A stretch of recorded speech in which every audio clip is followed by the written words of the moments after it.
مشتمل ہے، جمع کرنے والا ہے ہر اس قول کو، ہر اس عمل کو جو اللہ کو پسند ہو یا جس سے اللہ راضی ہوتا ہو، چاہے اس کا تعلق انسان کے عمل سے ہو، ظاہر عمل، یا اس کے باطن یعنی عقیدہ اور اخلاق سے ہو، اس کو عبادت کہتے ہیں۔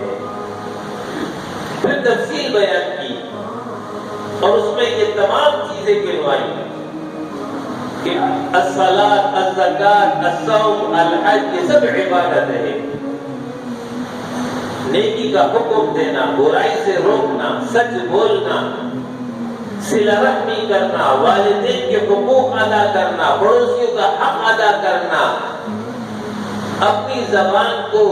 ایذا اور تکلیف سے روکے رکھنا، غیبت نہ کرنا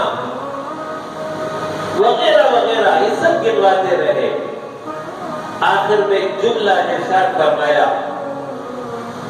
فالدین کلہ داخل فی العبادہ، دین سارا کا سارا عبادت میں داخل ہے۔ تو دین پر عمل کر لو، عبادت پر عمل آ جائے گا۔ جبکہ عبادت کا صحیح مفہوم یہ ہے